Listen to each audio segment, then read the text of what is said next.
Guys, welcome back to my page simply Joyita. আজকে চলে যাচ্ছি আমার স্কুলে এসএসসির সার্টিফিকেট নিয়ে আসতে। এই তো চলে এলাম আমার স্কুলে, যেখানে আমি আমার জীবনের 12টা বছর কাটিয়েছি। এসএসসির সার্টিফিকেট অনেক আগেই স্কুলে এসেছে, তারপর আমি আনতে যেতাম না, কারণ আমার মনে হতো এসএসসির সার্টিফিকেটটা উঠিয়ে ফেললে হয়তো স্কুলের সাথে আমার সম্পর্ক শেষ হয়ে যাবে। কিন্তু এখন কিছু জরুরি কাজের জন্য সার্টিফিকেটটা ওঠানো প্রথমেই চলে যাই টিচারদের সাথে দেখা করতে।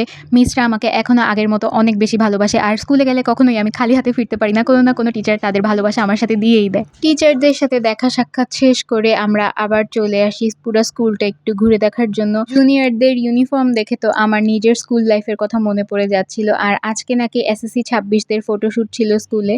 তো তারপর আমরা চলে যাই আমাদের কাঙ্ক্ষিত কাজে। এই তো সার্টিফিকেট উঠাতে চলে এলাম। এই তো শেষবারের মতো নিজের নামটাও হাজিরা খাতায় লিখে দিয়ে এলাম। তারপরেই পেয়ে গেলাম আমার 2 বছরের পরিশ্রমে অর্জিত সার্টিফিকেট। স্কুলে যে আমার এত ফ্যান ফলোয়ার্স আছে আমি তো কল্পনাই করিনি। আমার জুনিয়রগুলো ছুটে চলে এসেছে আমার থেকে সিগনেচার নেওয়ার জন্য। তারা নাকি আমার খুব বড় ফ্যান, তাই তাদেরকে সিগনেচার না দিয়ে আর পারলাম না। জুনিয়র ফ্যানদের অটোগ্রাফ দিয়ে আমি আর আমার ফ্রেন্ড ডোনা চলে যাই আমাদের স্কুলের সেই ক্যান্টিনে। স্কুলের ক্যান্টিনে নাকি এখন কফিও পাওয়া যায়, কিন্তু আমাদের সময় এটা ছিল না। তাই এক্স স্টুডেন্ট হিসেবে আলম মামা আমাদেরকে এখানে ফ্রিতে কফি দিয়ে দিয়েছে। তারপরেই শুরু হয়ে যায় এসএসসি 26দের ফটোশ্যুট। ওদের দেখে তো আমার নিজের এসএসসির ছবি তোলার দিনের কথা মনে পড়ে যাচ্ছিল। শেষবারের মতো আমরা সব ফ্রেন্ডরা একত্রে হয়েছিলাম সেদিন। আর এরপরে আমরা আমাদের স্পাইডারম্যানের সাথে একটা ভিডিও করে নেই। তুমি স্পাইডারম্যান।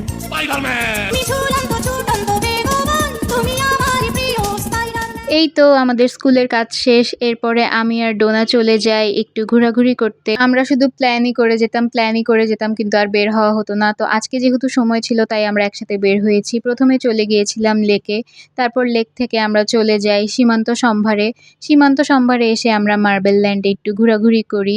আবারও সেখানে স্পাইডারম্যানের সাথে আমাদের দেখা হয়ে যায়। এরপরে আমাদের হালকা পাতলা একটু খিদা লেগে যায়, তাই আমরা একটা নাচোস আর একটা ম্যাঙ্গো জুস অর্ডার করি।